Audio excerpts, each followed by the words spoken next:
Voilà. Donc, nous, on ne participe pas aux entretiens, en fait. C'est la petite subtilité. Mais par contre, on a pas mal de retours de la part des recruteurs et c'est en ça qu'on va essayer de vous aider aujourd'hui. Et je rebondis sur ce que Sébastien nous vient de dire. Alors nous, par contre, du côté du pôle recrutement recherche, on participe aux entretiens, on est présent sur l'intégralité du process. Donc, en ce qui concerne le recrutement des chercheurs contractuels notamment. Et on en parlera un peu par la suite, mais on est en charge enfin, on va s'attarder sur les aspects soft skills, les compétences comportementales et puis la dimension RH aussi.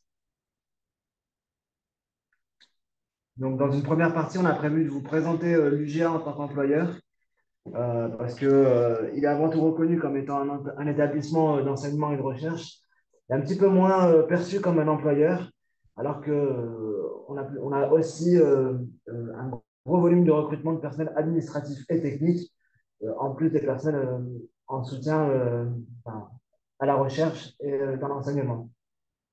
On vous a donc du coup proposé d'introduire le propos avec des données chiffrées sur l'année 2023, avec des volumes de recrutement.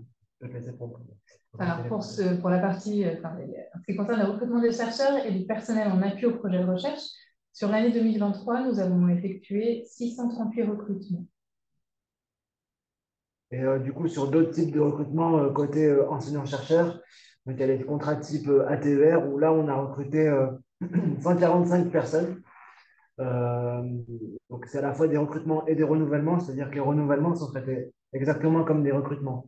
Donc, c'est vraiment 145 recrutements, 116 recrutements de contractuels, donc c'est des CDD d'un an d'enseignants et d'enseignants-chercheurs, il y en a eu 116. Et enfin, l'accès au corps des maîtres de conférences a fait l'objet de 29 recrutements en 2023. Voilà, il y a une question de Louis Guérin, du coup, qui demande quelles sont les grandes périodes de recrutement. Alors, elles sont assez précises, en fait, les périodes de recrutement. Donc, pour les maîtres de conférences, les candidatures sont ouvertes de mi-février à mi-mars. Pour les ATER, les recrutements, c'est mi-mars, mi-avril. Donc, ça se suit, en fait. Et enfin, les CDD, ils sont généralement recrutés quand les recrutements de maîtres de conf ou d'ATER n'ont pas été possibles. Et du coup, ils viennent dans un dernier temps pour combler les effectifs à mettre devant les étudiants d'enseignants. Et là, les recrutements, c'est à partir du tout début du mois de mai que les postes sont publiés. Donc, tous ces postes-là sont publiés sur notre site emploi. Et je ne sais pas pour les chercheurs. Alors, en ce qui concerne le recrutement des chercheurs contractuels, ça se fait au fil de l'eau tout au long de l'année. Donc, voilà, après, il y a des périodes pour les contrats, notamment pour les post-doctorats, où on va avoir un petit peu plus d'offres à compter du mois de mai. Mais de manière générale, nous recrutons toute l'année donc des chercheurs et du personnel en support à la recherche, tels que des ingénieurs de recherche. Je complète ce que disait Sally, c'est-à-dire que sur les ATER et les maîtres de conférences, on est sur des campagnes uniques. Il n'y en a qu'une seule par année. En revanche, les recrutements de CDD, effectivement, donc ça commence début mai, mais ça peut s'échelonner jusqu'à l'automne, finalement, où on a les derniers recrutements qui se font à ce moment-là, en raison des différents SMH qu'on a pu avoir sur les postes de maîtres de conférences. J'avance encore un peu. Et en fait, ça avance sur mon PC, mais pas sur l'écran. C'est ça, D'accord. Donc moi, je vais vous présenter les spécificités du contrat, on va dire post-doctoral. Alors, il y avait un flou assez important sur le contrat post-doctoral, sur le post-doctorat, et il a été mis en place un contrat par l'État qui stipule que donc le contrat post-doctoral doit être conclu au plus tard dans les 3 ans qui suivent l'obtention du diplôme de doctorat, et que ça peut donner lieu à un CDD de 1 à 3 ans qui sera renouvelable une fois, mais dans la limite d'une durée totale de 4 ans. Il faut juste savoir que ce contrat, pour le moment, n'est pas mis en place à l'université, mais qu'il devrait l'être d'ici peu de temps. Donc actuellement, si vous voyez un poste de chercheur qui vous intéresse ou si vous avez besoin d'aller, si vous êtes dans une démarche de recherche d'emploi, sur notre site emploi, vous allez trouver des postes de chercheurs. Donc ce sera, l'intitulé, ce sera chercheur post-doctoral.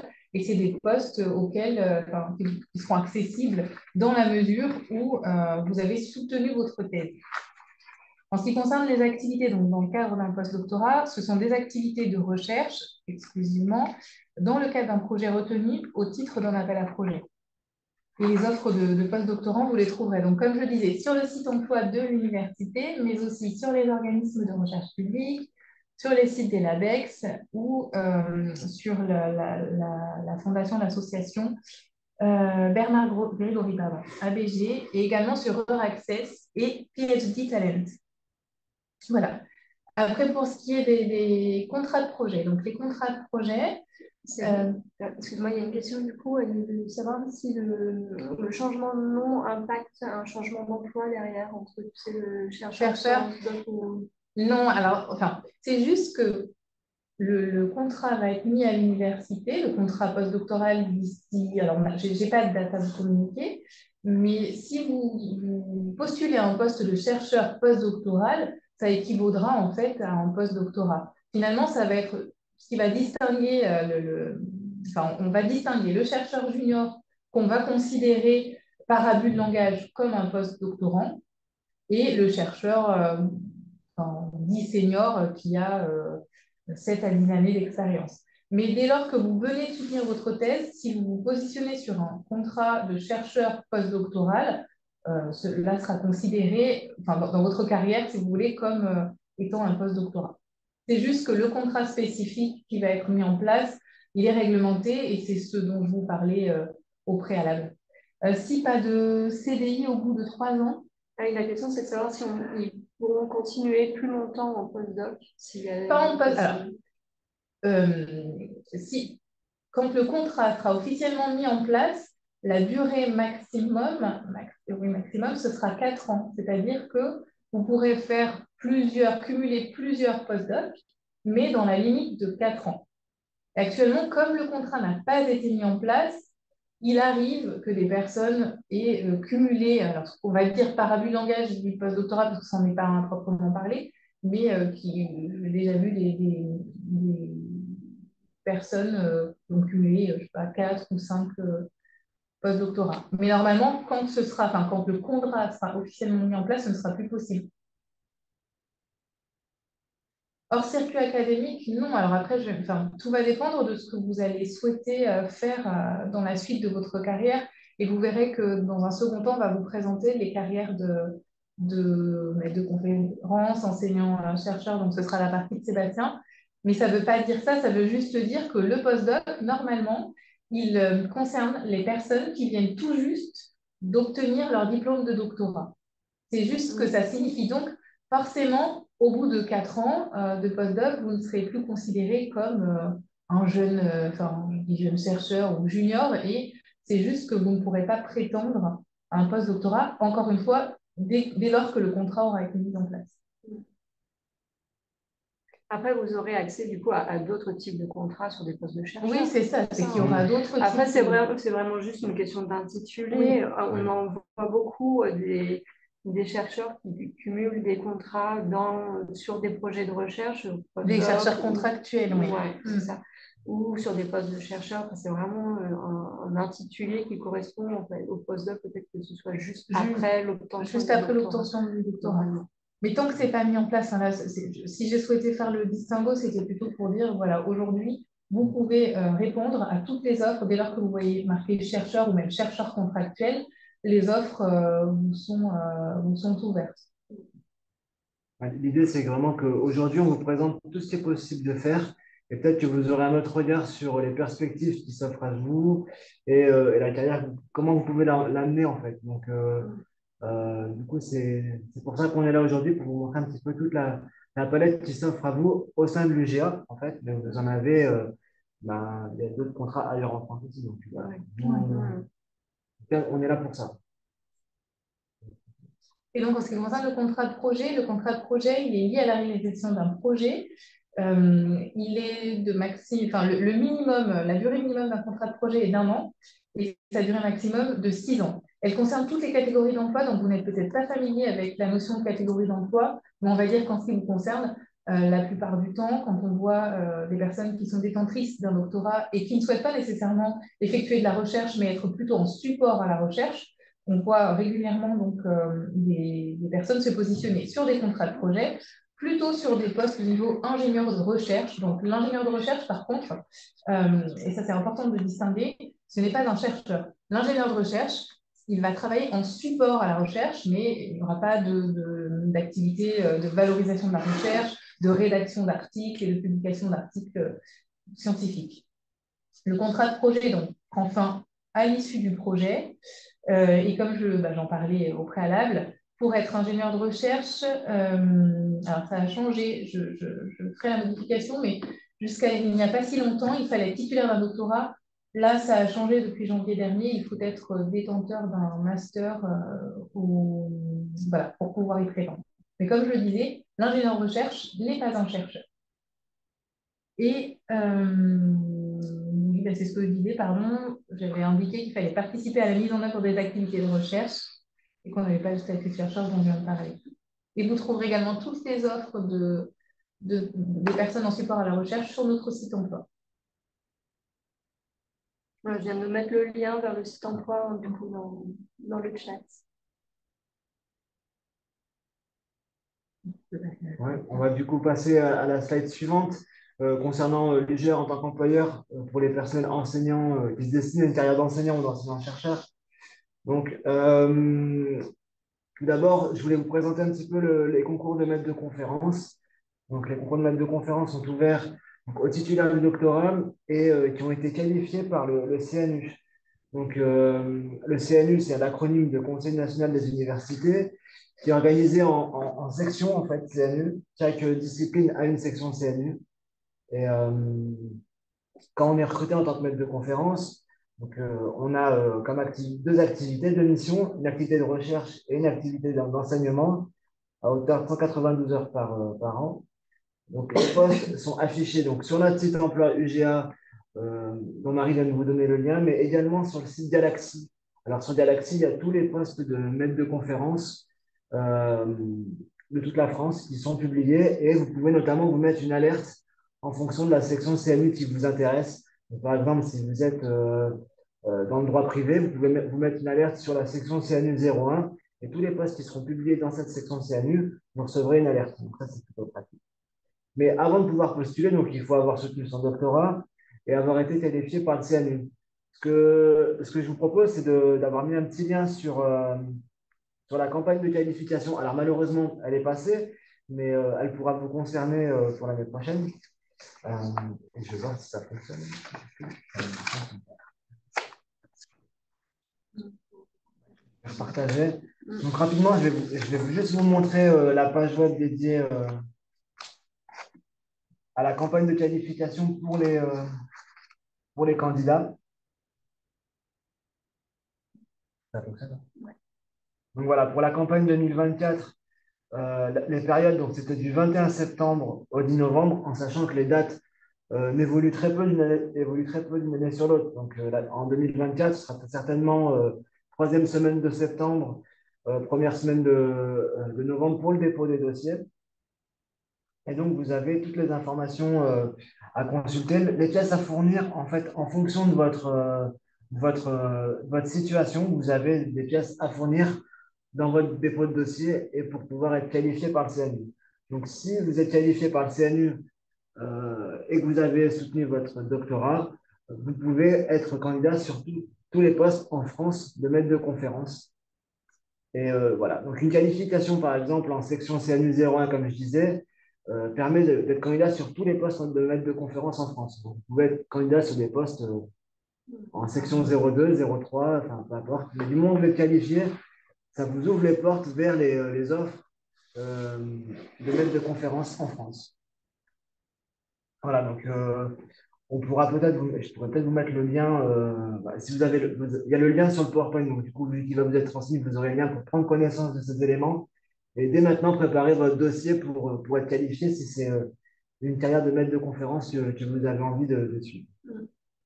J'en profite pour dire qu'il y a vraiment une mine d'informations sur Galaxy pour tout ce qui est recherche, enfin, les postes de l'enseignement pour les docteurs. Vous avez vraiment tous les décrets, tous les décrets d'application, toutes les lois, tous les arrêtés, toutes les campagnes de recrutement. Enfin, vraiment, il est très, très complet. C'est pas hyper ergonomique, Non. vu de ma chaise, mais en tout cas, en termes de qualité d'information, vous avez énormément d'informations sur ce site. Donc voilà, donc si jamais vous avez des questions et des interrogations, vous pouvez vous renseigner sur le site directement ou alors revenir vers nous. On est à votre écoute. Juste un petit point, je reste sur les concours de maître de conférence pour vous donner un petit peu des données chiffrées au niveau de l'UGA. Alors, il faut savoir que l'an dernier, à l'Université Grenoble-Alpes, il y a 13 maîtres de conf qui ont été recrutés et qui ont soutenu une thèse à l'UGA. Donc, en fait, on a fait 13 recrutements de maîtres de conf locaux. Donc, en fait, sur, en nombre de maîtres de conférence, j'ai plus le chiffre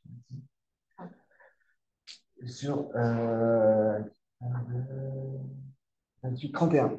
Donc 13 mètres de conf sur 31 étaient des docteurs UGA, donc des recrutements locaux. Donc on a quand même une bonne partie de recrutement, ce qu'on appelle nous endogène à l'UGA. Et toujours pour vous donner chiffré, en moyenne, par poste de maître de conférence, on reçoit 28,5 candidatures par poste de maître de conférence. Donc, c'est des données chiffrées. Après, ça varie en fonction de la discipline hein, dans laquelle vous êtes candidat, mais donc on reçoit en moyenne entre 20 et 30 candidatures en moyenne, c'est des moyennes hein, par poste. Il y a des disciplines où on reçoit énormément de candidatures. Alors, je vois la question. Est-ce qu'il y a un privilège qui est donné au recrutement endogène? Non, il n'y en a pas. En fait, les recrutements se font réellement sur l'adéquation avec le profil et sur la qualité scientifique des candidats.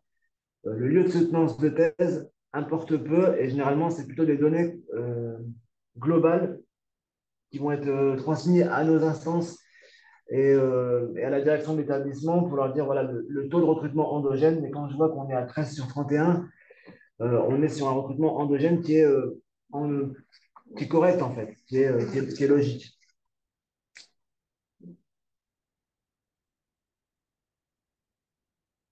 Je vais avancer du coup sur le dispositif CPJ. Alors ça, c'est une nouveauté que j'ai souhaité vous faire connaître. Donc, c'est les chats de professeurs juniors. Donc, c'est des recrutements qui sont également ouverts aux titulaires du doctorat, où il n'y a pas de qualification qui est nécessaire. En revanche, on est vraiment sur un profil très orienté recherche dans le recrutement, parce qu'il y a une faible activité d'enseignement, la moitié que pour un maître de conférence, 96 heures. Ces chefs professeurs juniors sont recrutés sur des contrats d'une durée de 3 à 6 ans.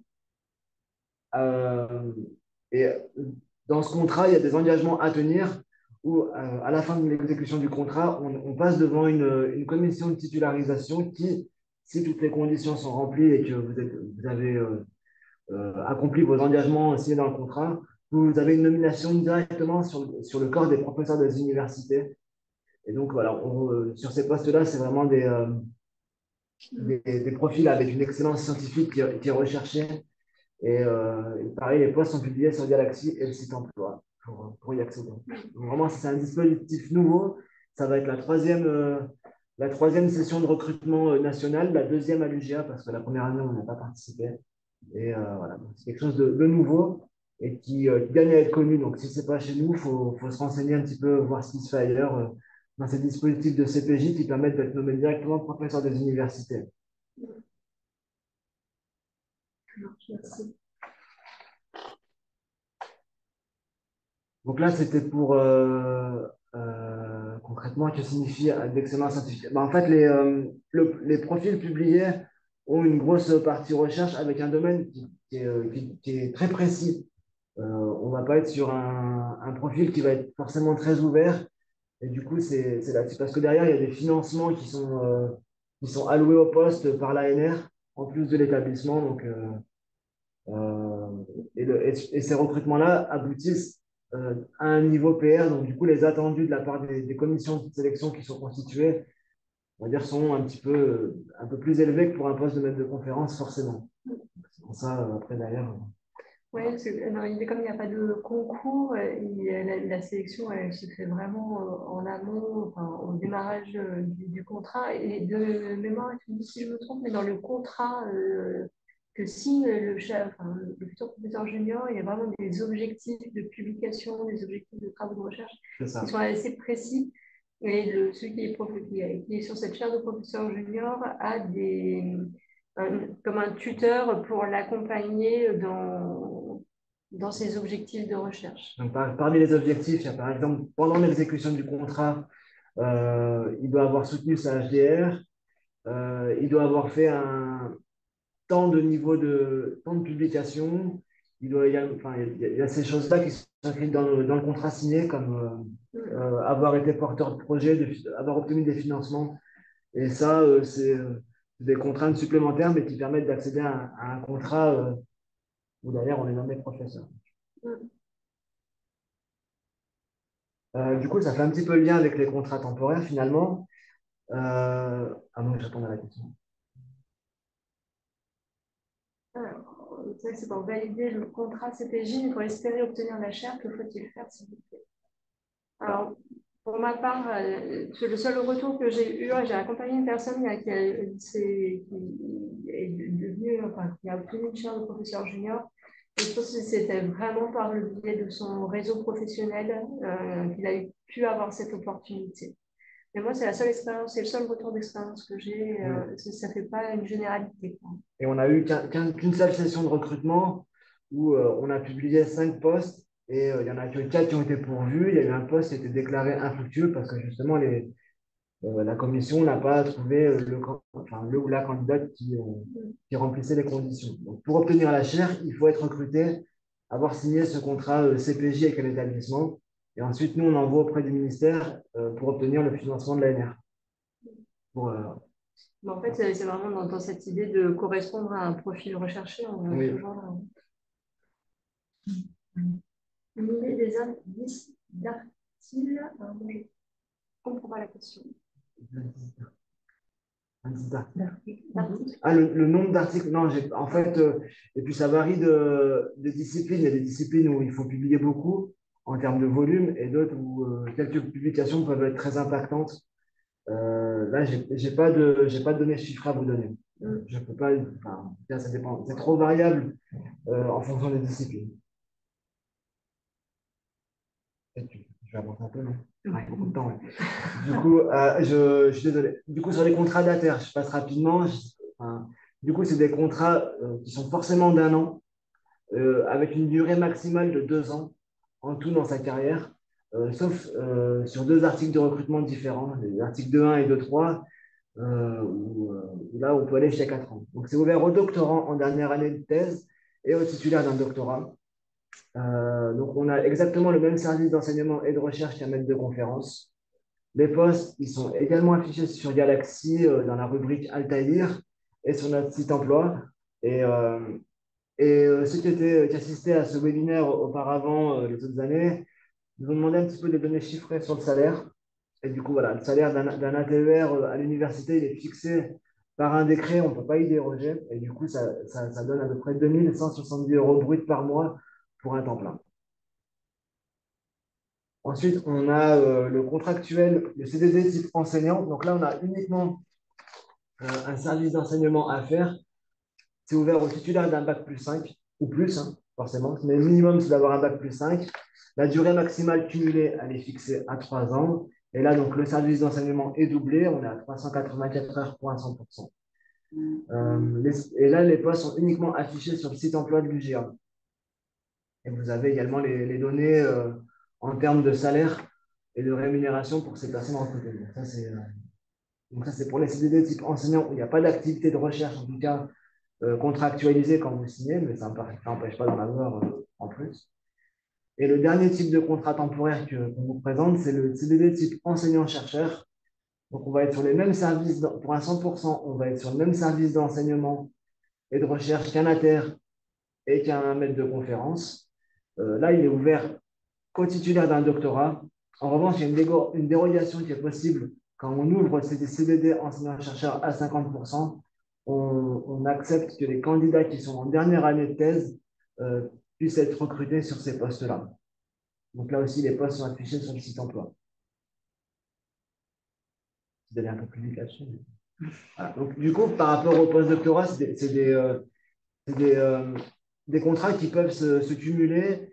Bon, forcément, au bout d'un moment, on aura un regard sur la limite du cumul de ces contrats, mais ça permet, voilà, en attendant de devenir maître de conférence ou autre chose, ça permet de faire des contrats et de continuer à ces activités de recherche et d'enseignement. La question là d'Oscar qui demande s'il y a la possibilité, j'imagine, de cumuler les salaires de la thèse avec celui de l'enseignement.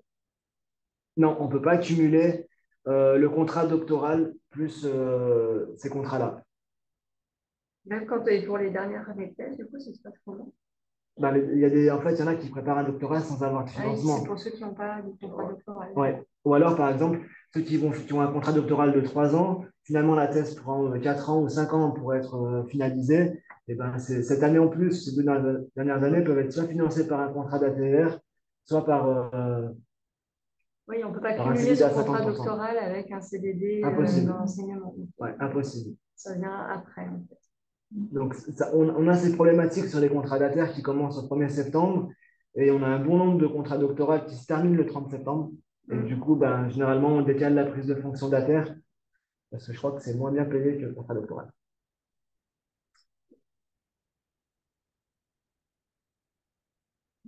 C'est bon? Allez. Alors, je vais lancer le premier. Donc, on vous propose un petit quiz rapide pour rendre la présentation un peu plus dynamique. Son âge, attends, contrat. L'idée, c'était de pouvoir vous demander justement, vous, quel type de contrat, quel type de poste correspond finalement le plus à vos attentes. J'espère que le quiz s'affiche chez vous. Je me disais, je ne vois pas de réponse. Donc, n'hésitez pas à nous dire.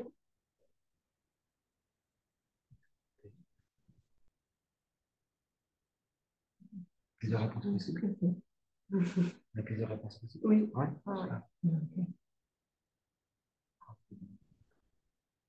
Pas de candidat.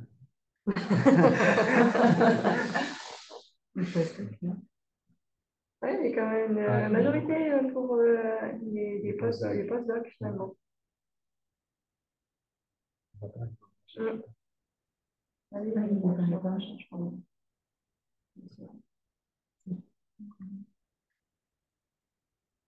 Une majorité, en tout cas, voilà, on voit 41% là pour les chercheurs post-doc, 21% pour le concours maître de conf. Après, on a 14% pour le cher de professeur junior. Ensuite, 10% à terre, et puis CDD enseignant-chercheur et ingénieur de recherche à 7%. Parfait. Eh bien, merci. Ça répond encore. Oui, ça répond encore. Ouais. Mais ça va, je pense que ça ne va pas forcément trop bouger. Je crois que postdoc l'emporte. Oui, haut la main. La main. Salut. Tout l'enjeu est pour toi. Merci. Merci. Merci. Je vous partage les résultats du coup.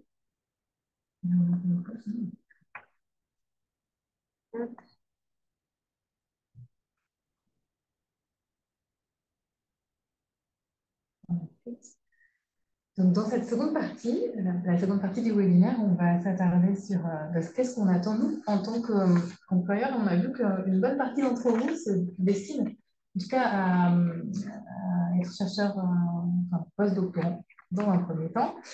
Donc, au niveau des critères de sélection, quand on reçoit des candidatures, il faut savoir que vous êtes tous excellents scientifiquement parlant. Donc, c'est pour ça que nous, on va aller plus loin. C'est-à-dire qu'à partir du moment où vous êtes convoqué à passer un entretien, ça veut dire qu'à minima, vous disposez des compétences scientifiques requises pour pouvoir occuper le poste. Mais les compétences scientifiques, ça va être essentiel. Par contre, ce qui va vous permettre de vous départager, ça va être également les compétences, enfin les soft skills. On s'attardera par la suite sur les soft skills. La cohérence, donc vous allez devoir mettre en exergue finalement la cohérence entre le projet professionnel auquel vous vous destinez et le poste. Et puis la motivation. Donc la motivation, pour pouvoir la mettre en avant, elle va être basée sur l'intérêt que vous allez porter au poste. Donc il va falloir montrer quel intérêt vous avez. Je parle notamment parce que des fois, je vois régulièrement en entretien des personnes qui viennent et qui ont finalement peu lu la fiche de poste et qui se disent, bon, bah, on est convoqué à un entretien, etc. Non, un entretien, ça se prépare en amont. Donc ça veut dire qu'effectivement, vous devez connaître les missions que recouvre le poste sur le bout des doigts, enfin, en tout cas, avoir préparé des questions s'il vous manque des informations. Mais en tout cas, on doit sentir que vous avez préparé cet entretien.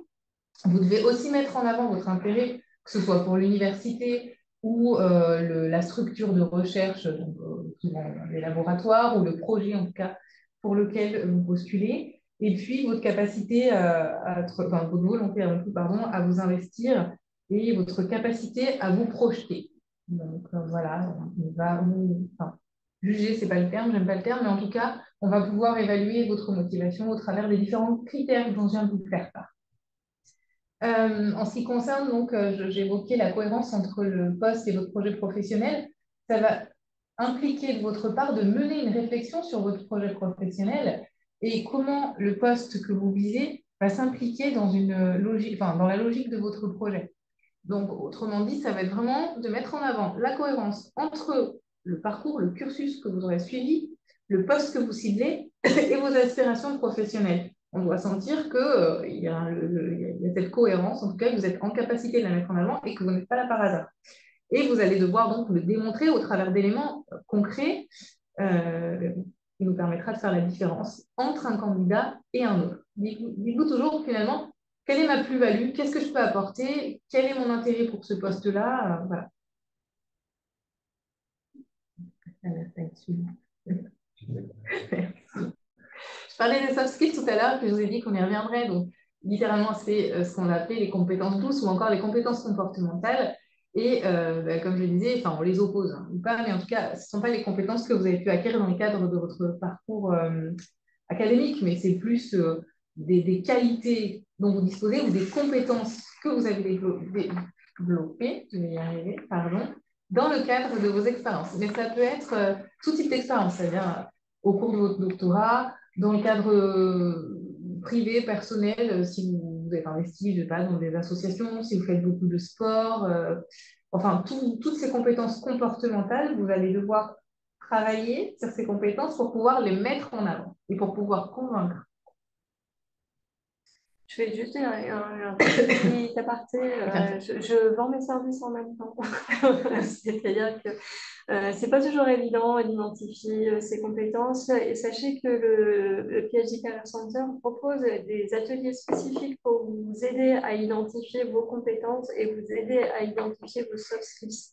Donc, n'hésitez pas à regarder sur Adoom tous les ateliers carrière qui sont en lien avec le projet professionnel.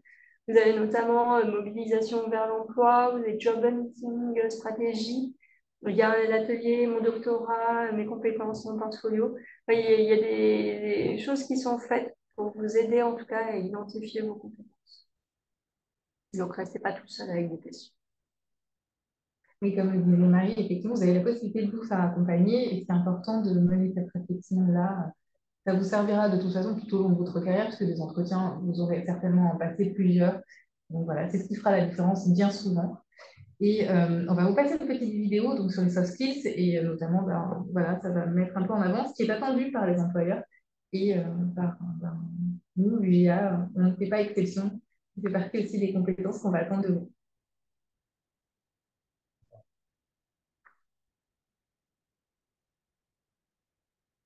En attendant le lancement de la vidéo. Ouais. Non, mais j'aime bien le C'est un suspense. petit peu voilà, le suspense.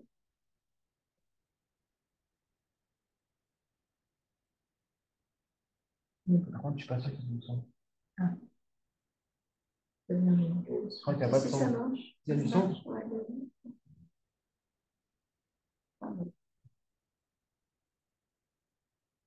Ah. pas le son. Bon, on vous laisse imaginer le son du coup. En même temps, c'est de la musique, hein, de musique. mémoire, donc on n'a pas grand-chose.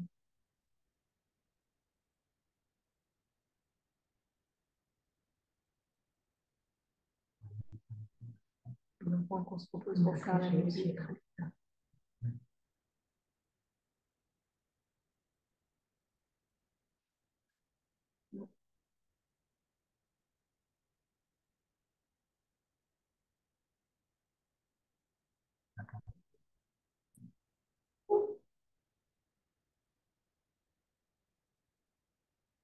C'est pas moi.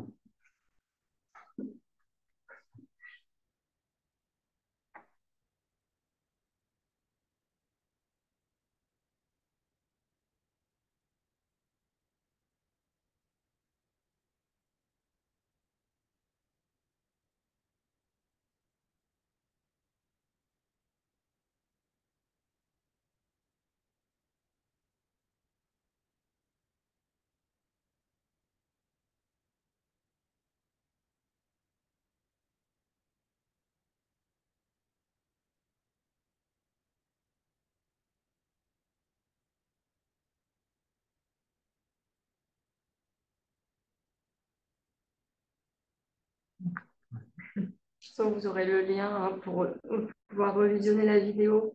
Alors de mémoire, il n'y avait pas de discours. C'était vraiment Alors, musique, non, mais parce que, vidéo. oui, non, il n'y avait pas de discours, c'était juste de la musique sur la vidéo. Et puis, de toute façon, ça pourra faire le lien avec la slide suivante, puisqu'on va vous présenter. Alors, à l'UJA, il y a un groupe de travail qui a été mis en place, et c'était surtout pour savoir, en tant que employeur, quels étaient les 10 soft skills clés pour pouvoir travailler chez nous.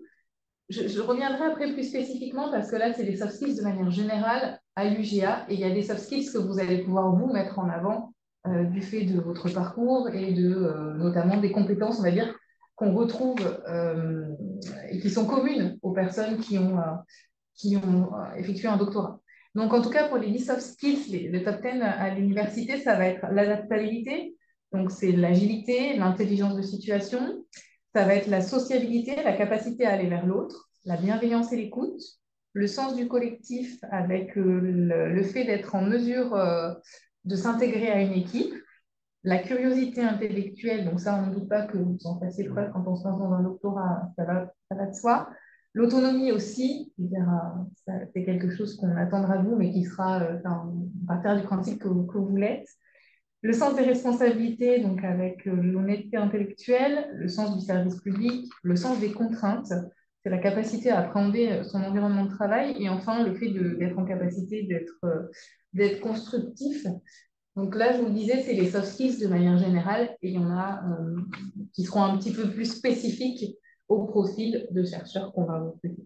Si je devais prendre un exemple là sur l'adaptabilité par rapport à comment argumenter, par exemple, cette soft skills-là, et souvent, les recruteurs attendent de l'adaptabilité et le doctorat permet d'acquérir de l'adaptabilité dans la mesure où vous allez, pendant votre doctorat, parler à un public hyper différent. C'est-à-dire que vous êtes à la fois capable de vous adapter à un public d'étudiants qui sont en licence 1, licence 2 ou licence 3, comme vous êtes capable de discuter avec des experts scientifiques et techniques qui sont soit de votre champ disciplinaire, soit de d'autres champs disciplinaires.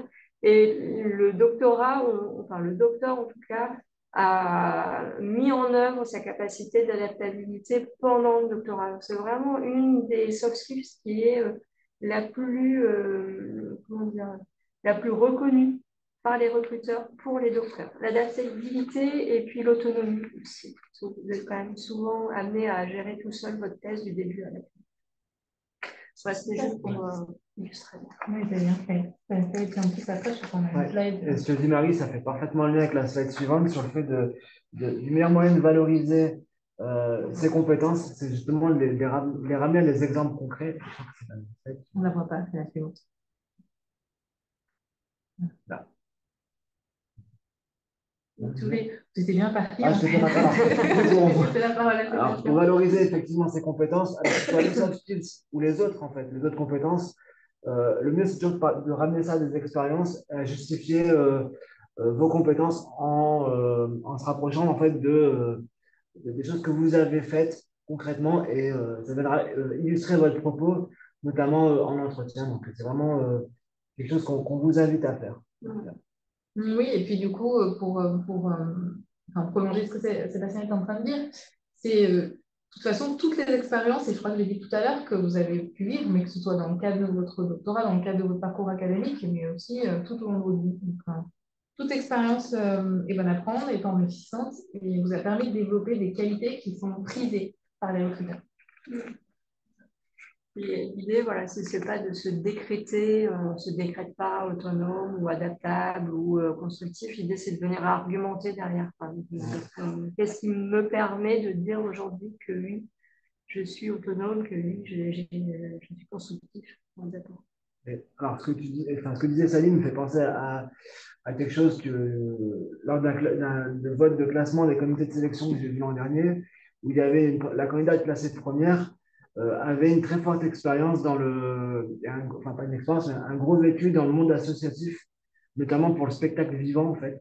Et c'est quelque chose qui a été fort dans sa candidature. Donc il y a à la fois le parcours académique et tout ce qu'on fait à côté qui peuvent générer des compétences en tout cas. Et elle est venue en tout cas appuyer sa candidature avec ses compétences développées un petit peu dans son cadre privé, on va dire. Et pourtant, ça a fait la différence. Donc, il ne faut pas se limiter sur l'illustration de ses compétences Et puis oui, je vais rebondir sur ce que dit Sébastien, mais c'est vrai qu'on le voit toujours. Moi, je vois des fois, on reçoit des candidatures, et puis quand on fait les entretiens, je ne l'ai pas précisé, mais donc il y a une personne de mon équipe, donc une personne qui est chargée de recrutement, ou moi-même, mais on est toujours plusieurs. Donc après, il y a des chercheurs, enfin des enseignants-chercheurs qui sont avec nous, des porteurs de projets. Donc nous sommes plusieurs. Et ce qui peut faire la différence, c'est que des fois, les porteurs de projets ou les chercheurs ont une idée sur la base des CV en disant, bon voilà, on a l'impression que cette personne-là, peut-être, elle se détache un petit peu juste sur la base du CV. Et en fait, l'entretien peut vraiment tout changer. C'est-à-dire que toutes les cartes peuvent être rebattues à l'issue de ces entretiens parce qu'on a des personnes, effectivement, qui sont en capacité de mettre en avant leurs compétences comportementales.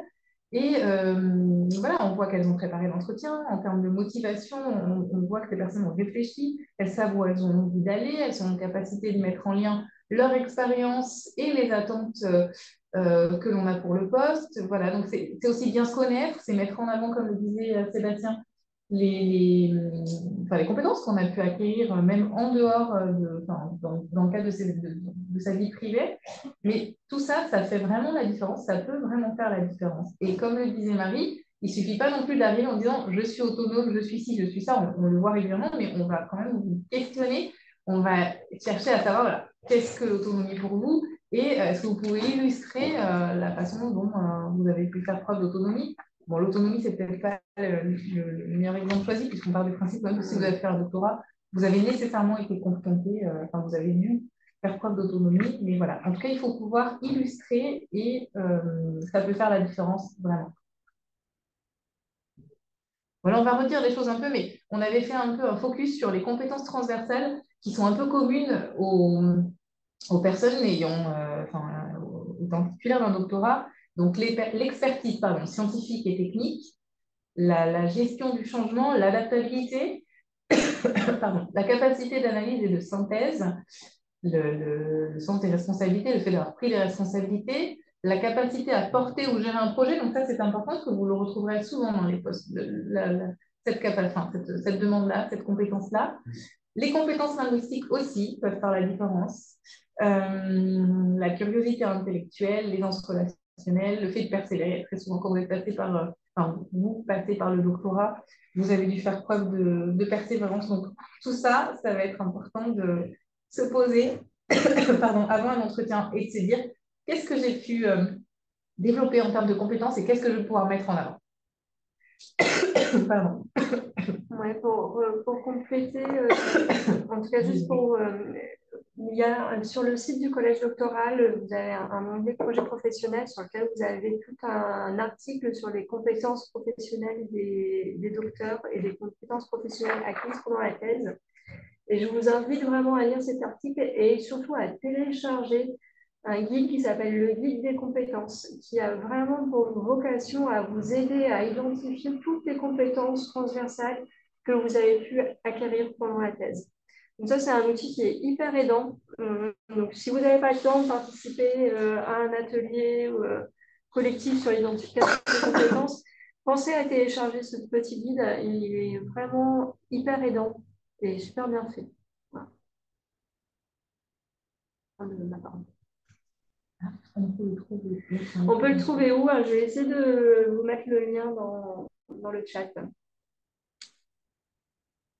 Du coup, là, on a fait un petit focus sur les différents soft skills, pardon, en les regroupant en trois catégories. Les premiers liés à la communication, d'autres à l'agilité et trois liés à votre personnalité.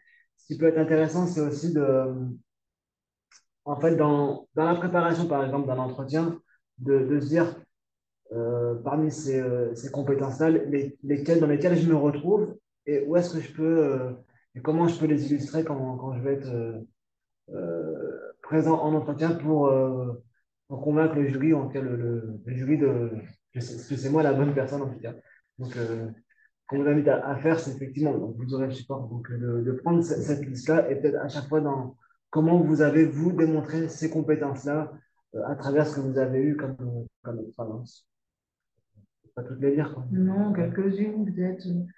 La communication, effectivement, le fait enfin, faculté à communiquer ou à prendre la parole, selon effectivement les postes, vous serez amené à le faire. La capacité à travailler en équipe, ça revient souvent, puisque de toute façon, vous travaillez après en équipe. Donc et puis la capacité, moi, je vois très souvent, dans ce qui est requis, c'est pouvoir travailler en transversalité aussi. Donc, c'est important. Et je vois qu'il y a une question, comment partager ses soft skills et compétences en général? Je n'ai pas vu la fin. Comme on le disait, en allant chercher dans vos... Dans le factuel. Oui, dans le factuel, en fait, tout simplement. Vous ne paraîtrez jamais narcissique ou orgueilleux, j'avais bien compris overconfident, mais l'idée, c'est, en toute simplicité, c'est de ne pas en faire trop là. C'est pareil. Si vous arrivez en disant, moi, j'ai tout, je suis motivée, je sais pas, je travaille en équipe, je connais, je maîtrise, enfin, j'ai toutes les compétences, j'en sais rien, j'ai confiance en moi, etc.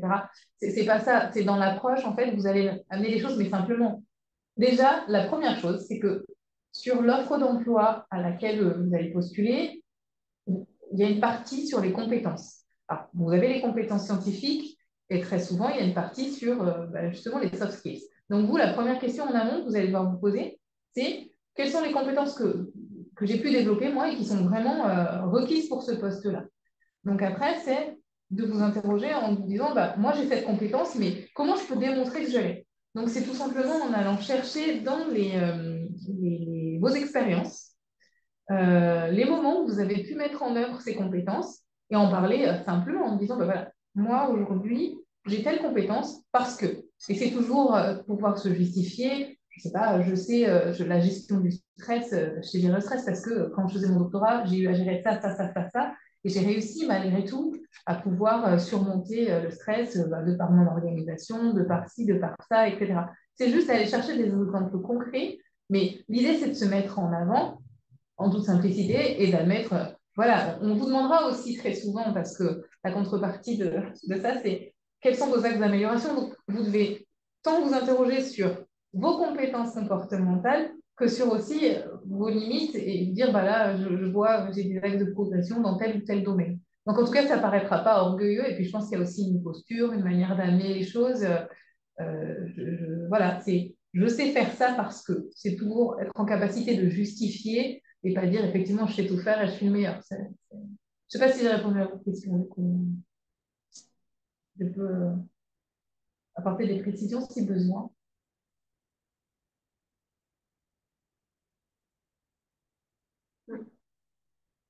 En évident, oui. Ouais.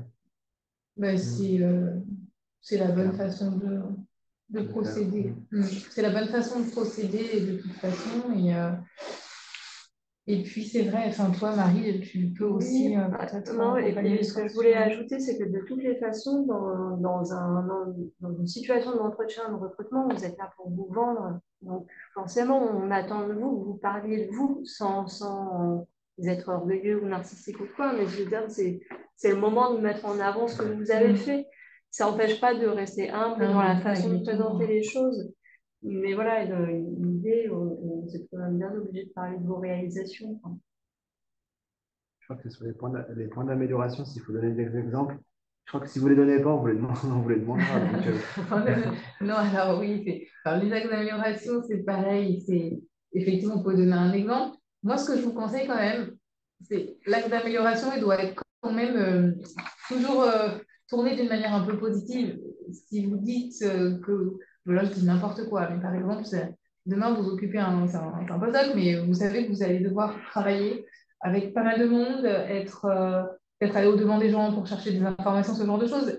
Et si vous dites que pour vous, c'est très, très difficile d'aller vers les autres et que vous le dites comme ça de but en blanc, ça va vous desservir, je ne vous le cache pas. Donc après, c'est d'amener les choses, reconnaître. Après, je pense que souvent, l'humilité est quand même appréciée. Hein. Moi, dans ce que je vois au cours des entretiens, les membres du jury apprécient quand même l'humilité et l'honnêteté. Mais il ne faut pas que ce soit non plus, il ne faut pas s'auto-flageller, il ne faut pas se dire, bah non, ça, enfin voilà, il faut toujours faire preuve d'ouverture ou montrer que, bon, je suis bien consciente de ça, mais je sais aussi comment faire pour peut-être pallier cette difficulté ou il faut voilà, se mettre en avant tout en faisant preuve quand même d'humilité et les axes d'amélioration, on essaie toujours de les tourner un peu sous un angle positif malgré tout.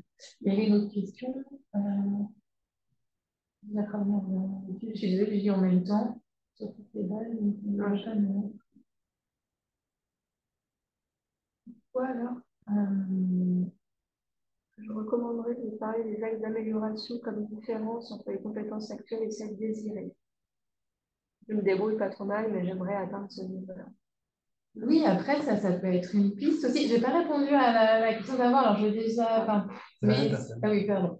Donc, parler des axes d'amélioration comme une différence entre les compétences dont vous disposez, en fait, et celles que vous désirez, ça, vous pouvez tout à fait. Encore une fois, moi, je trouve, et c'est toujours apprécié, cette forme d'honnêteté.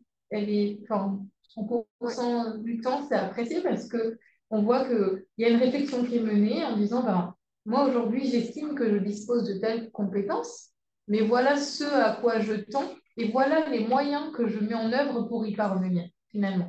C'est de montrer aussi que enfin, les soft skills, il y en a qui vous diront que ou on les a ou on les a pas. Je ne suis pas tout à fait d'accord parce qu'il y a des choses qui se développent, justement, puisqu'on parlait des expériences et les soft skills, ce n'est pas figé. C'est pas, d'ailleurs, c'est pas que ce ne sont pas que des qualités, puisqu'il y a des choses, quelqu'un qui n'est pas forcément à l'aise au départ pour travailler en équipe, peut-être qu'il n'a pas eu l'occasion de le faire et qu'au fil de ses expériences, eh bien, enfin, il va pouvoir développer cette capacité-là. Donc, rien n'est figé et pouvoir mettre en avant finalement qu'on est conscient, on fait un état des lieux, j'ai tel atout, j'ai telle enfin, limite, entre guillemets. Parlez pas de défauts, en fait. C'est plutôt des axes d'amélioration que des défauts. De toute façon, même en entretien, moi, j'emploie jamais ce terme-là. Et c'est pas c'est parce qu'on demande à quelqu'un d'être assez réaliste, finalement, sur ce dont il dispose actuellement en tant qu'atout. Et puis, peut-être les choses qui seront un petit peu plus difficiles pour lui et surtout de savoir si la personne en est consciente. Oui, c'est ça. Et je pense que je rebondis sur ce que tu disais. À mon avis, le terme d'honnêteté intellectuelle est hyper important. Oui, à un moment donné, vous ne savez pas faire. C'est pas grave. Dites-le. Vous êtes en droit de ne pas savoir tout faire. Après, voilà, on peut ne pas savoir faire si c'est nécessaire. Bah, voilà, avoir envie d'apprendre, avoir commencé C'est plus ça. à apprendre ce nouveau domaine de connaissances. Mais c'est rassurant pour un employeur d'entendre quelqu'un qui est très au clair sur les limites de ses compétences. Parce que du coup, c'est aussi quelqu'un qui est très au clair sur où sont ses compétences. Complètement. Je suis complètement d'accord avec Marie. Et c'est vraiment ce que nous, on vit au quotidien dans le cadre des entretiens de recrutement. Voilà, d'avoir quelqu'un qui est au clair, ça a un côté rassurant pour tout le monde. La motivation, je crois que j'en avais déjà pas mal parlé par anticipation, donc on va pouvoir peut-être passer cette slide, mais Si on doit donner une définition de la motivation, ce sont les facteurs qui déterminent le comportement d'un individu pour atteindre un objectif ou réaliser une activité. Et puis, le passage, j'en ai déjà parlé tout à l'heure, donc c'était de mettre en avant votre intérêt pour le poste, comme je le disais notamment en ayant préparé votre entretien. Là, déjà, vous partez avec 50% de chance en moins si vous arrivez les mains dans les poches, on va préparer l'entretien. Préparez toujours aussi des questions en amont, c'est toujours intéressant pour nous de savoir, enfin, ça dénote une certaine motivation parce qu'on se dit la personne s'est attardée sur le poste, elle a quand même préparé des questions. Votre intérêt pour que ce soit le projet, l'université, la structure de recherche, votre volonté de vous investir et votre capacité à vous projeter. Des fois, on peut vous poser des questions pour savoir si finalement vous vous êtes projeté, comment vous voyez le poste, qu'est-ce que vous aimeriez mettre en place. Sachez juste une chose pour vous rassurer, c'est qu'en fait, il n'y a jamais, sauf si c'est une question vraiment scientifique qui appelle à une réponse précise ou une question technique, mais sinon, sur les questions pour appréhender la motivation, il n'y a jamais de bonne ou mauvaise réponse.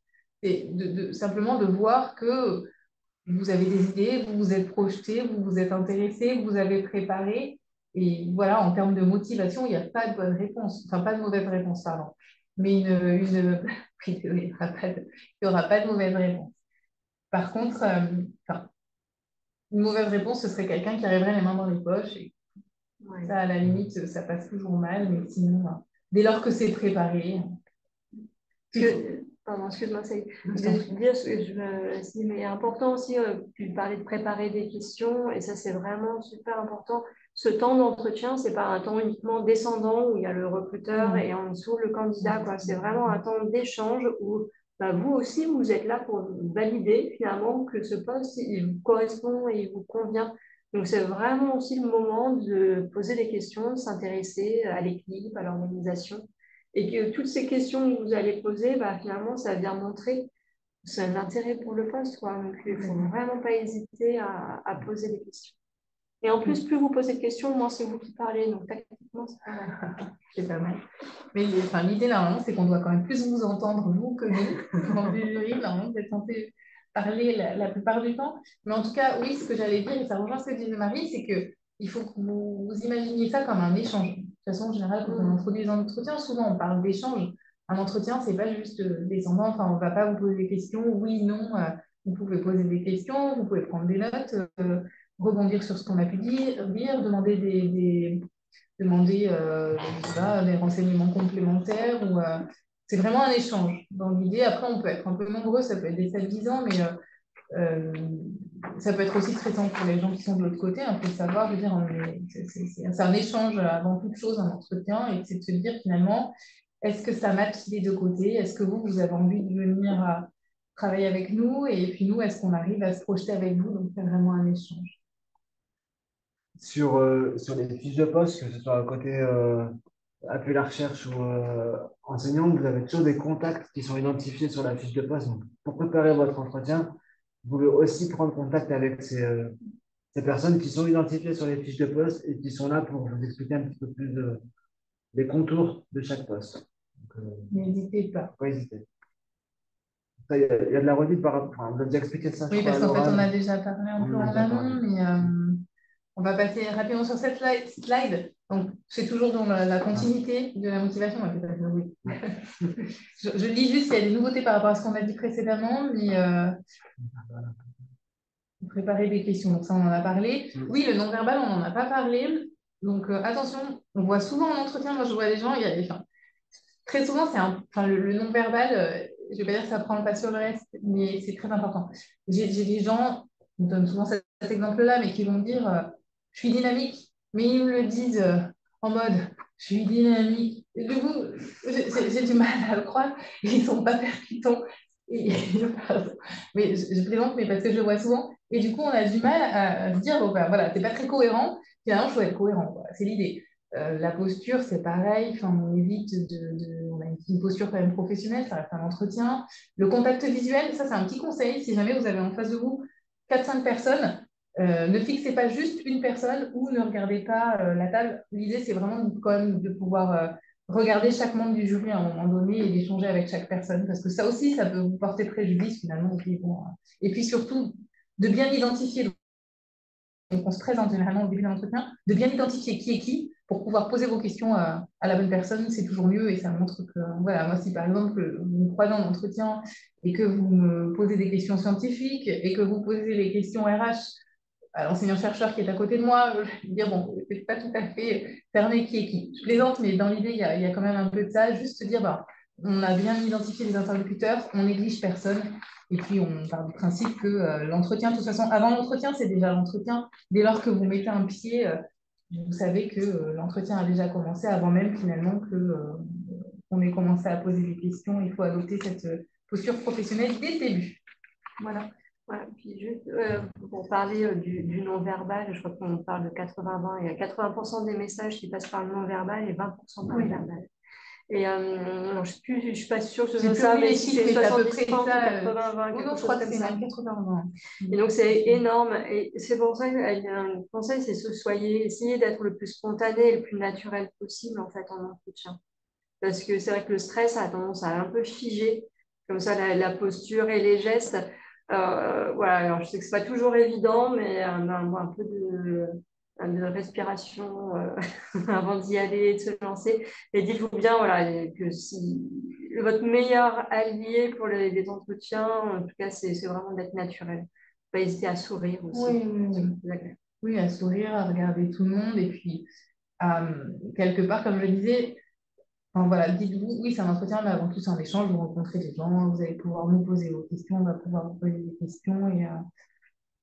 Et puis, c'est souvent les premières minutes qui sont un peu stressantes, un peu difficiles, mais enfin, ratez pas votre entrée non plus. Après, si on est stressé, nous, on le voit et on le comprend. On sait aussi prendre du recul et dire, voilà, enfin, c'est pas évident. Et puis, souvent, en fonction de l'enjeu que vous allez y mettre derrière, bah, forcément, c'est difficile de ne pas être stressé quand ça revêt un enjeu particulièrement important. Mais ça, on en a conscience généralement. Donc, voilà. Et puis, si la tenue vestimentaire, je fais juste une petite aparté aussi. C'est pas, on ne vous demande pas de venir habillé en costard ou avec une tenue spécialement, mais de juste avoir une tenue correcte, quoi. Après, ça semble aller de soi, mais on voit de tout en entretien. Donc, juste, voilà, le minimum, quoi, quand même, pour dire, c'est un entretien, je montre que je suis motivée, ça passe aussi par tout ça. Bah là, c'était des questions qu'on vous a mises, donc je vais passer très rapidement, mais c'est pour pouvoir montrer votre motivation. Donc, le type de questions qu'on serait susceptible de vous poser, c'est juste pour vous donner des billes. Par exemple, pour appréhender votre motivation, on va demander bah, qu'est-ce qui a motivé le choix de vos études. Souvent, on va voilà, voir aussi, je sais pas, est-ce que vous pouvez nous décrire votre parcours? Alors ça, de toute façon, on va vous demander systématiquement de décrire votre parcours. Inutile de faire une redite du CV. Il faut être un peu plus original en essayant de mettre en avant des choses, des éléments qui ne sont pas mentionnés dans le CV ou de vraiment mettre en exergue la cohérence de votre parcours. Ou si la cohérence ne saute pas aux yeux, à vous de rendre ce parcours cohérent. Parce que des fois, on a pu partir dans une direction et puis finalement, on choisit d'aller vers une autre, mais c'est d'expliquer finalement qu'est-ce qui a motivé vos choix et de vraiment faire un lien entre vos différentes expériences. Voilà, ça peut être même à un moment donné de reconnaître, voilà, je suis partie dans cette direction, puis finalement, pour telle raison, je me suis rendu compte que je me suis trompée et puis j'aspirais à autre chose. Donc, c'est pour ça que je suis partie dans l'autre direction. Mais en tout cas, voilà, c'est d'être assez naturel et d'essayer de le mettre en valeur, ce parcours. Pour la motivation, c'est un peu pareil. On va vous demander ce que vous avez compris du poste. Donc, comme je le disais tout à l'heure, si vous êtes en capacité de restituer l'émission, même si vous êtes passé à côté de certaines choses, vous allez montrer qu'au moins vous avez lu la fiche de poste. Et quand on vous demande, par exemple, comment vous imaginez le quotidien au poste, bah, c'est pour voir si vous y êtes un peu projeté et pour voir justement si vous l'avez bien compris. Et bon, après, je ne m'attarde pas sur les compétences, c'est toujours du concret, donc sur vos méthodes de travail, par exemple. Les 3 compétences les plus utiles pour ce poste-là aussi. Et puis, moi, je vous demande souvent, alors, voilà, comme si vous m'avez en entretien, je vous poserai la question, mais des fois, pour savoir, je dis, ben, si vous étiez à notre place, quels seraient vos critères pour recruter à ce poste-là? Parce que finalement, ce que vous allez répondre montre la façon dont vous avez pu comprendre le poste. Et ben voilà, finalement, ça va vous questionner sur les propres critères qui sont les vôtres et qui sont en lien avec les compétences requises pour occuper les postes. Je sais pas si vous très clair. Combien de temps de parole par question environ? Et peut-être qu'il ne faut pas trop monopoliser la parole. Alors, comme on le disait, ça va être essentiellement, c'est vous qui êtes censé parler. Parfois, on a des membres du jury qui parlent beaucoup aussi. Donc, nous, en tant qu'RH, on est là pour dire, enfin, moi, souvent, je leur rappelle que c'est vous qu'on doit écouter avant toute chose. Il y a souvent un brief qui est fait en ce sens-là.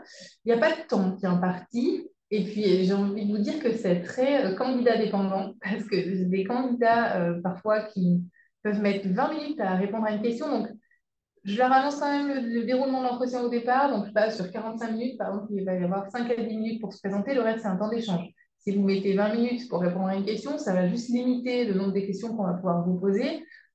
Pas non plus, il faut quand même faire preuve de concision parce que très souvent, quand je vois quelqu'un qui s'étale ou qui déborde, je me dis, mince, c'est quelqu'un qui n'est pas en capacité d'être concis. Après, il n'y a pas de timing et puis une question peut amener à une autre question, on peut revenir sur votre parcours, on peut rebondir. Donc, l'idée, c'est effectivement, il ne faut pas non plus une réponse trop longue, mais il faut quand même donner de la matière. Et il y a des candidats, vous avez en face, vous leur posez une question, ils vont répondre oui ou non. Alors, on évite de poser des questions fermées, mais ils vont vous répondre par un mot. Et puis après, c'est à nous de rebondir. C'est beaucoup plus laborieux, beaucoup plus compliqué. Il faut vraiment l'appréhender comme un échange. Ça doit être le plus fluide possible. Et il ne faut effectivement pas faire des réponses qui durent 10 minutes. Mais sinon, sur le principe, dire l'essentiel, puis nous, on rebondit. C'est-à-dire que si nous manque des informations, on va rebondir sur ce que vous avez dit en vous demandant davantage de précision. Ça, il faut faire confiance au recruteur pour aller chercher l'information dont il a besoin. Après, c'est peut-être pour les maîtres de conférence, par exemple, le timing est cadré. C'est-à-dire que si l'entretien dure 45 minutes, il n'y a pas possibilité de déroger à ce temps-là. Ça ne pourra pas être plus court ni plus long, en fait. Donc, c'est juste une petite. Bah, Alors, sur un vos postes de réglementaire. postdoc, ce sera un peu plus souple, mais quand même, on va vous annoncer un timing. Et c'est vrai que si, par exemple, on vous demande de vous présenter en 10 minutes, bah, si vous le faites en 15 minutes, on va vous dire à un moment donné, là, c'est un peu long, quoi. Donc, l'idée, c'est de ne pas faire trop long, mais quand même donner, comme je le disais tout à l'heure, de la matière. Et donc, du coup, vous avez un petit résumé des incontournables pour réussir son entretien d'embauche. Donc, on propose d'abord de présenter les compétences développées lors de votre parcours de formation, son parcours pro et durant ses différentes expériences professionnelles. Donc, ce que disait tout à l'heure Sally, c'est à la fois expérience personnelle, donc associative et sportive. Mettre en évidence l'adéquation entre son cursus, son projet et les attendus du poste. Faire part de son projet professionnel et enfin montrer sa motivation. Moi, je vais rebondir à la question qui a été posée. Ce n'est pas une obligation, par contre, justement, comme disait Sébastien tout à l'heure, vous avez la possibilité d'échanger avec souvent le porteur de projet, donc il y a ses coordonnées. Vous pouvez aussi lui poser la question ou vous pouvez moi, pas moi, mais le chargé de recrutement, vous posez les questions à les personnes qui sont référencées sur l'offre d'emploi en disant, ben voilà, moi, je souhaiterais préparer un diaporama, est-ce que j'ai la possibilité de le faire? Comme ça, on sait que s'il y a besoin de projeter quelque chose, on peut s'organiser. Mais la plupart du temps, oui, c'est souvent possible, notamment pour les post-doctorats, présenter votre parcours ou mettre en évidence en valeur vos expériences. Enfin, vous pouvez le faire. Mais n'hésitez pas à poser la question là. Alors, pour la présentation, en fait, si vous présentez votre parcours, ça dépend, enfin, comme disait Sébastien, ça va dépendre de son côté à lui. C'était timé, on ne peut pas dépasser. Du côté des entretiens qu'on fait passer, par exemple, pour des post-doctorats, souvent en moyenne, c'est 45 minutes, mais parfois ça peut être un peu plus long, c'est rarement plus court par contre. Et sur cette partie de présentation, généralement, moi, je laisse 5 à 10 minutes. Donc, on va dire en moyenne 10 minutes pour présenter il ne faut pas prévoir que ça excède, enfin, il faut prévoir 10 minutes de format télé pour le diaporama. Et puis, s'il y a un diaporama, il faut qu'il vienne amener quelque chose en plus. Quelque chose en plus, oui, qui n'est pas dans le CV. Et il faut, dans les 10 minutes, il y a aussi la partie, c'est-à-dire que le diaporama doit présenter votre parcours, vous, qui vous êtes. On doit, voilà, même si vous présentez quelques expériences que vous les mettez en lien avec le poste, en tout cas, il ne faut pas que ce soit trop long. Et il peut arriver, je rajouterai juste ça, mais j'ai aussi des fois des enseignants-chercheurs qui demandent quelque chose de spécifique, mais auquel cas, s'il souhaite une présentation, c'est lui qui va me donner des informations. Et je vous le préciserai au moment où je vous appellerai pour vous dire que vous êtes convoqué en entretien. Donc, si vraiment il y a une demande particulière, je sais pas, en termes de présentation, vous aurez les informations de toute façon.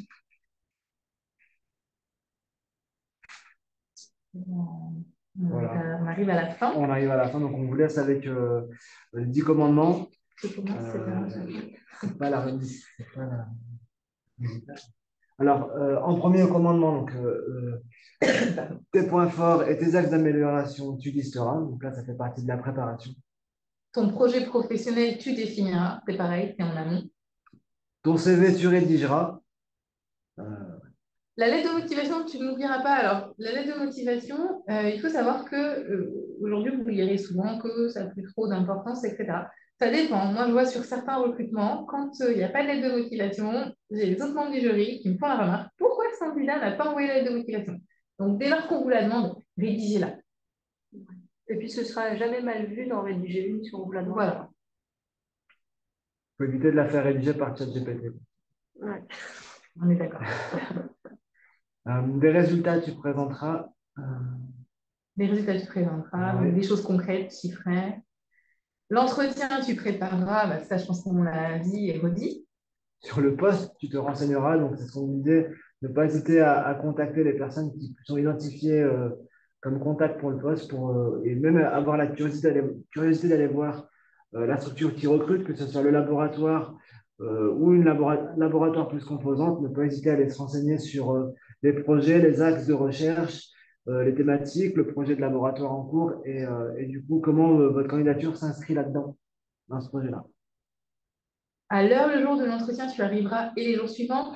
C'est pas une blague, c'est juste soyez ponctuels le jour de l'entretien, notamment parce que, voilà, ou s'il y a quoi que ce soit, parce que ça peut arriver, on n'est pas à l'abri. Mais dans ce cas-là, prévenez. Juste, j'aurai du retard, comme ça on sait, parce qu'il y a des membres du jury. Enfin, très souvent, c'est difficile de pouvoir trouver des créneaux sur lesquels tout le monde est présent. Et ça peut avoir un impact si tout le monde est en retard. Donc, soyez bien à l'heure ce jour-là. Les questions, tu poseras. Déjà, ça a l'avantage de démontrer une des qualités, c'est la curiosité. Et d'autre part, ça montrera aussi un intérêt pour le poste et votre motivation. Et une posture professionnelle, tu adopteras. Je pense qu'on ne va pas s'éterniser là-dessus parce qu'on l'a dit et redit. Il n'y a plus qu'à. Voilà. Alors, n'hésitez pas. Je pense qu'on a répondu à pas mal de questions au fil de l'eau. Il en a encore un petit peu. C'est le deuxième, oui. On n'a pas fait le deuxième. Ouais. Alors, j'allais dire, n'hésitez pas à faire part de vos questions. Je vais quand même aller jusqu'au bout de ça. N'hésitez pas à noter vos questions. On arrive à la fin du webinaire. Donc, un petit sondage sur les motivations au travail et sur quels éléments finalement vous motivent le plus au travail.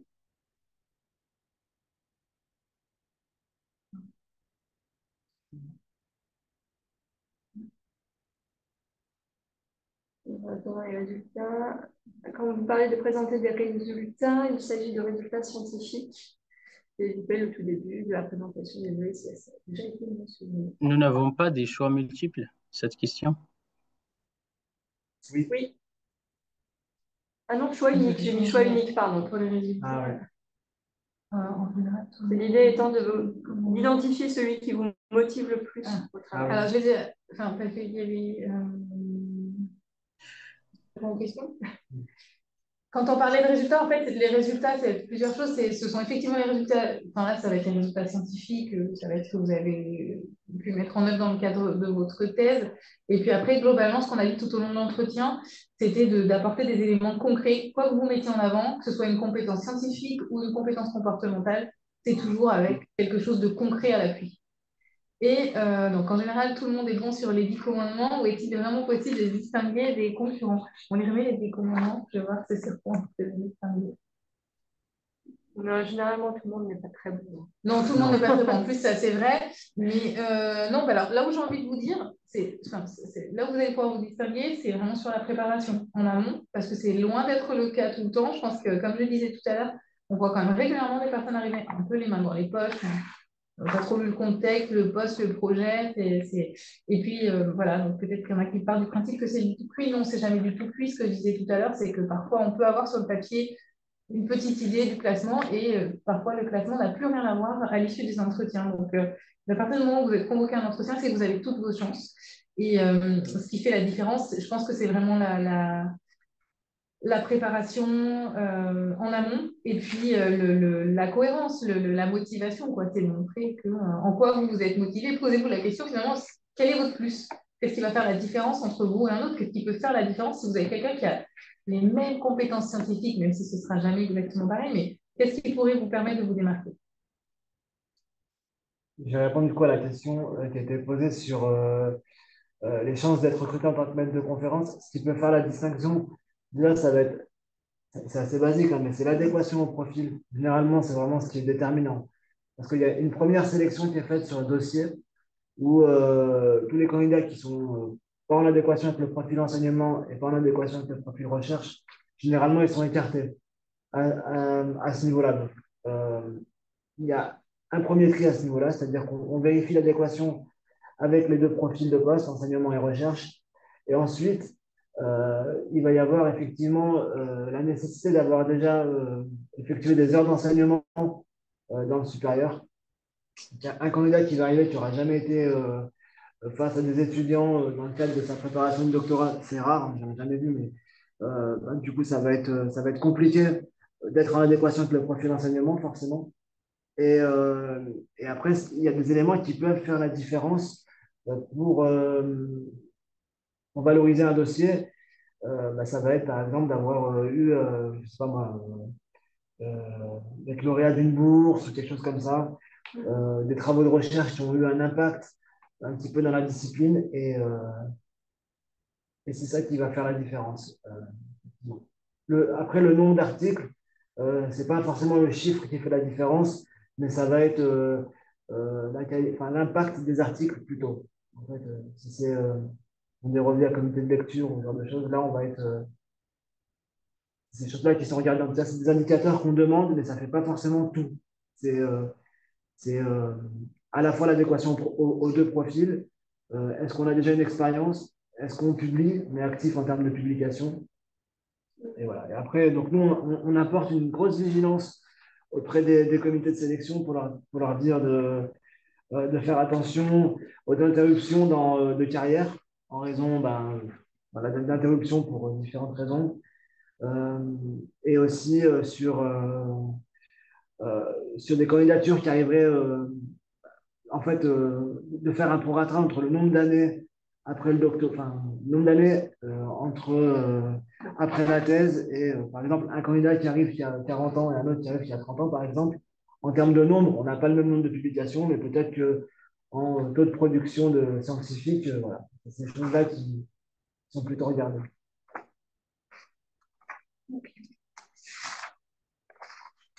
Du coup, entre-temps, vous avez affiché les résultats là, du petit sondage. Donc, vous êtes majoritaire, en tout cas parmi les éléments qui vous motivent le plus, à avoir identifié l'intérêt pour le projet ou pour la thématique.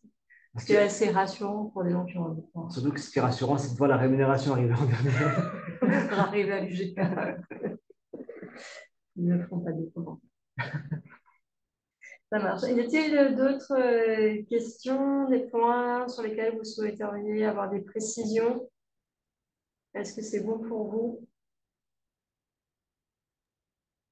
Je pense que si on n'a pas Est-ce que, pardon, est-ce que je peux me permettre de poser la question en parlant? Oui, oui, allez-y. Ah, super. Donc, c'est très gentil. Donc, d'abord, j'aimerais vous remercier, Madame Boone, Madame Omt et Monsieur Gomez pour toutes ces présentations et pour les conseils. C'était très utile et très structuré. Merci beaucoup déjà pour ça. Donc, je m'appelle Tony, je viens d'Allemagne, mais j'effectue mon doctorat modeste ici à Grenoble, à l'UEP, à Sciences Po Grenoble. Et j'aurais une question. Donc, bien sûr, dans chaque pays, il y a des traditions universitaires et méthodologiques différentes. Et par exemple, quand j'ai effectué mes études en Allemagne, on avait un focus en sciences politiques qui était très quantitatif et statistique. Et donc, ma question était donc, en France, bien sûr, il y a également beaucoup des chercheuses et des chercheurs qui travaillent quantitativement, mais ils ne sont pas la majorité, on va dire. Et oui, comme je dis, c'est complètement légitime. Chaque université a ses traditions à cet égard. Et je voulais juste savoir, donc, est-ce que avec un profil plutôt quantitatif, est-ce qu'on a peu de chances d'être recruté en sciences politiques en France, ou est-ce que c'est oui, ou est-ce que ça pose des problèmes, ou est-ce qu'il faut essayer de se développer également dans d'autres comme méthodologiques à cet égard? Donc, ce serait la première question. Une question difficile. Ouais, alors je suis pas sûre d'avoir tout compris. Je suis désolée, j'ai été parasitée par les messages du coup. Mais si j'ai bien compris, du coup, vous avez fait vos études en Allemagne, c'est ça? Et aujourd'hui, vous faites un doctorat en sciences politiques à l'UGA? Oui, oui, c'est ça. Oui, exactement. Mais je voulais juste dire parce que euh,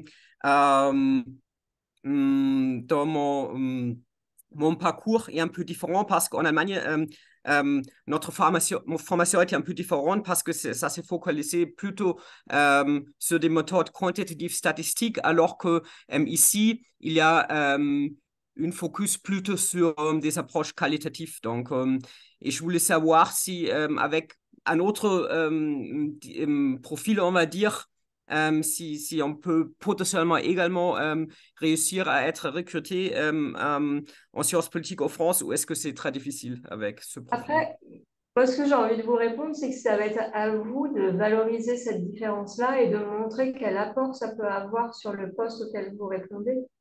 En fait, il va vraiment falloir que vous puissiez derrière démontrer que cette double connaissance que vous avez, elle peut venir apporter un regard un peu différent que quelqu'un qui n'a pas cette double compétence-là, en fait. Donc, il va vraiment Ok, d'accord. falloir aller chercher à argumenter sur en quoi cette double compétence, elle est intéressante par rapport au poste. C'est difficile de répondre oui ou non de façon très directe sur cette question-là, mais ça va vraiment dépendre du poste et de votre capacité à vous d'argumenter là-dessus. Ok, Et je pense d'accord. que si vous, Déjà, vous arrivez, pardon, c'est-à-dire si vous, vous arrivez à argumenter que oui, c'est une plus-value, bah, vous arriverez à convaincre. Il va déjà ok, falloir que vous d'accord, merci beaucoup. fassiez ce travail-là en amont. Ok, ok, super. Merci d'abord pour cette réponse. Donc, oui, je sais pas, de montrer un peu un plus-value potentiel et également être modeste, bien sûr. Et la deuxième question et dernière question que j'avais, c'est également sur les articles. Je sais, vous avez dit qu'on ne peut pas dire qu'il faut un nombre spécifique d'articles qui ont été publiés, mais par exemple, pendant ma thèse, j'ai enseigné ou j'ai donné des petits enseignements modestes de ma part à l'université pendant 2 heures et demie, mais j'ai seulement un article que j'ai publié. Donc, je voulais savoir, est-ce que vous pensez que c'est plus rationnel de dire, OK, après avoir rendu la thèse, j'essaie de consacrer un peu de temps à envoyer ou à publier 1 ou 2 articles et de commencer mes candidatures pour un postdoc potentiel après avoir envoyé 1 ou 2 articles dans des journaux, ou est-ce que vous pensez que c'est pas, je sais pas, l'aspect le plus important et qu'il faut commencer avec la candidature directement après avoir eu le doctorat ou le titre de docteur? Euh, Moi, du coup, en fait, ça me semble, quand votre question, c'est de savoir est-ce que c'est le plus important. Je ne crois pas que ce soit le critère le plus important, le nombre de publications. Et c'est-à-dire que vous allez vous déposer votre dossier au mois de février l'année prochaine, finalement, parce que là, vous n'avez pas encore votre doctorat là. Et donc, du coup, Non, entre le non, moment non, où vous non. allez soutenir votre doctorat et le moment où vous allez déposer votre candidature, le jury va aussi examiner les articles que vous aurez soumis, mais qui ne seront pas aussi publiés. Donc, ça viendra montrer que vous êtes actif dans votre production scientifique. Donc, si votre question est de savoir si vous devez attendre pour postuler, moi, je dirais que non. Oui, et puis après, il y a aussi une question de timing. À un Oui. moment donné, il faut que la candidature, elle arrive au bon moment aussi pour l'employeur. Donc, quel qu'il soit, que ce soit enfin, voilà, C'est clair. public, privé, voilà, il faut, à un moment donné, si vous voyez un poste qui correspond à votre profil, Ouais. passez pas à côté. Il n'y en aura pas, enfin, il y en a Passez pas pas à beaucoup côté. des postes dans lesquels vous allez vous retrouver en adéquation avec le profil euh, assez proche. Donc, du coup, tous ces postes-là, il ne faut pas vous restreindre parce que, Il faut voilà, tenter le coup, quoi. oui, Qui tente rien complètement. à rien, c'est un principe de base. Mhm. Ok, super. Donc, de nouveau, merci beaucoup pour ces présentations très structurées, également pour les réponses concrètes. Merci beaucoup et très bonne journée. Merci. Merci à Merci à vous, vous belle aussi. journée. À vous aussi. Je vous propose du coup qu'on mette fin au webinaire. Je vois qu'il n'y a plus beaucoup de questions dans le chat, beaucoup de remerciements. Je remercie moi personnellement du coup, Sally et Sébastien. C'était très sympa de vous avoir à nouveau pour ce webinaire. Et bien, je vous souhaite une bonne journée à tous. Merci à toi, Marie. Merci, Marie. Et bonne journée à tous. Bonne journée. Bonne journée, au revoir. Merci, au Au revoir. revoir.